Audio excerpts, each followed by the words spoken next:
வணக்கம். பாராளுமன்ற தேர்தல் 2024 தமிழ்நாட்டில் இருக்க 39 தொகுதிகளில் 34வதா இருக்கிற விருதுநகர் தொகுதியை பற்றி விரிவாக பார்க்கலாம். விருதுநகர் மக்களவை தொகுதியில் திருப்பரங்குன்றம், திருமங்கலம், விருதுநகர், அருப்புக்கோட்டை, சிவகாசி, சாத்தூர்னு 6 சட்டமன்ற தொகுதிகள் இருக்கு. விருதுநகர் தொகுதியோட வாக்காளர்கள் எண்ணிக்கை பார்த்தோம்னா, ஆண் வாக்காளர்கள் 7,28,158 பேரும், பெண் வாக்காளர்கள் 7,63,335 பேரும், திருநங்கை வாக்காளர்கள் 202 பேரும் இருக்காங்க. விருதுநகர் தொகுதியில் உள்ள மொத்த வாக்காளர்கள் எண்ணிக்கை 14,91,695 பேர்.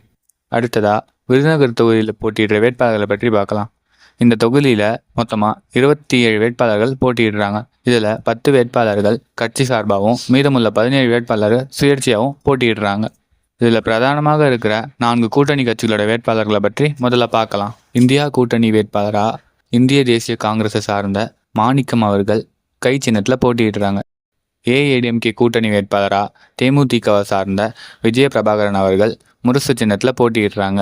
என்டிஏ கூட்டணி வேட்பாளராக பாஜகவை சார்ந்த ராதிகா அவர்கள் தாமரை சின்னத்தில் போட்டியிடுறாங்க.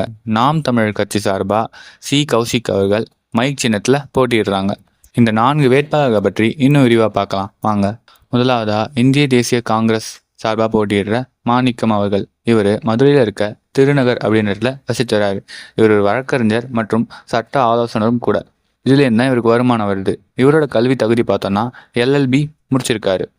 அடுத்ததா தேசிய முற்போக்கு திராவிட கழகம் சார்பாக போட்டியிடுற விஜய பிரபாகரன் அவர்கள். இவர் சென்னையில் இருக்கிற சாலிகிராமம் அப்படின்ற இடத்துல வசித்து வர்றாரு. இவர் வியாபாரம் மற்றும் சமூக சேவை செஞ்சிட்ருக்காரு. இவரோட கல்வி தகுதி பார்த்தோன்னா B ஆர்கிடெக்ட் முடிச்சிருக்காரு. அடுத்ததா பாரதிய ஜனதா கட்சி சார்பாக போட்டியிடுற ராதிகா அவர்கள். இவங்க சென்னையில் இருக்கிற கோட்டிவாக்கம் அப்படின்ற இடத்துல வசித்து வராங்க. இவங்க ஒரு நடிகை மற்றும் தொழில் முனைவரும் கூட. இவங்களோட கல்வி தகுதி பார்த்தோன்னா ஹோம் சயின்ஸ் பிரைவேட் லண்டனில் படிச்சிருக்காங்க. கடைசியாக நாம் தமிழர் கட்சி சார்பாக போட்டியிடுற சி கௌசிக் அவர்கள். இவர் தென்காசியில் இருக்க ஆலங்குளம் அப்படின்ற இடத்துல வசிச்சு வர்றாரு. இவர் ஒரு மருத்துவர். மாத ஊதியம் தான் இவரோட வருமானமாக இருக்குது. இவரோட கல்வி தகுதி பார்த்தோன்னா MBBS முடிச்சிருக்காரு. அடுத்ததாக இந்த 4 கட்சிகள் இல்லாத பிற பதிவு செய்யப்பட்ட கட்சிகளோட வேட்பாளர்களை பார்க்கலாம். பகுஜன் சமாஜ் கட்சி சார்பாக போட்டியிடுற சுரேஷ் அவர்கள். பாரதிய பிரஜாசக்திய கட்சி சார்பாக போட்டியிடுற M அசோக்குமார் அவர்கள். இந்து சமாஜ் கட்சி சார்பாக போட்டியிடுற S சேகர் அவர்கள். பகுஜன் திராவிட கட்சி சார்பாக போட்டியிடுற P பழனிசாமி அவர்கள். அகில இந்திய மக்கள் முன்னேற்ற கட்சி சார்பாக போட்டியிடுற S மாரிசெல்வம் அவர்கள்.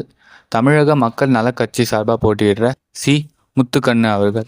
இவங்க இல்லாமல் 17 சுயேட்சை வேட்பாளர்களும் இந்த தொகுதியில் போட்டியிடுறாங்க. அவங்களோட பெயர்கள் இதோ. இந்த வீடியோவில் கடைசி பகுதியாக நாம் விருதுநகர் தொகுதியோட ட்ராக் ரெக்கார்ட், அதாவது முந்தைய ஆண்டுகள் எந்தெந்த கட்சிலாம் வெற்றி பெற்றிருக்கு அப்படின்றத பார்க்கலாம். 2019ஆம் ஆண்டு நடைபெற்ற மக்களவைத் தேர்தலை பொறுத்த வரைக்கும் 43% வாக்கள் பெற்று இந்திய நேஷனல் காங்கிரஸ் முதலிடத்தை பெற்றிருக்கு.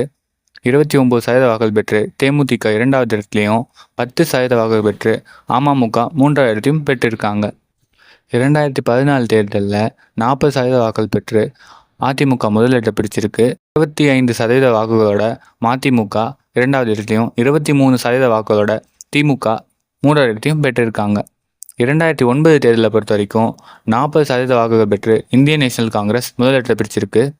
38% வாக்குகளோட மதிமுக 2வது இடத்துலையும், 16% வாக்குகளோட தேமுதிக 3வது இடத்தையும் பெற்றிருக்காங்க. இது வரைக்கும் விருதுநகர் தொகுதியில் போட்டியிடுற வேட்பாளர்கள் பற்றி பார்த்தோம்.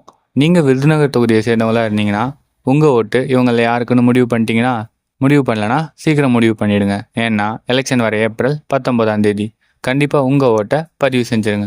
அப்புறம் மறக்காமல் விருதுநகர் தொகுதியில் இருக்க உங்கள் உறவினர்கள் மற்றும் நண்பர்களுக்கு இந்த வீடியோவை ஷேர் பண்ணுங்கள்.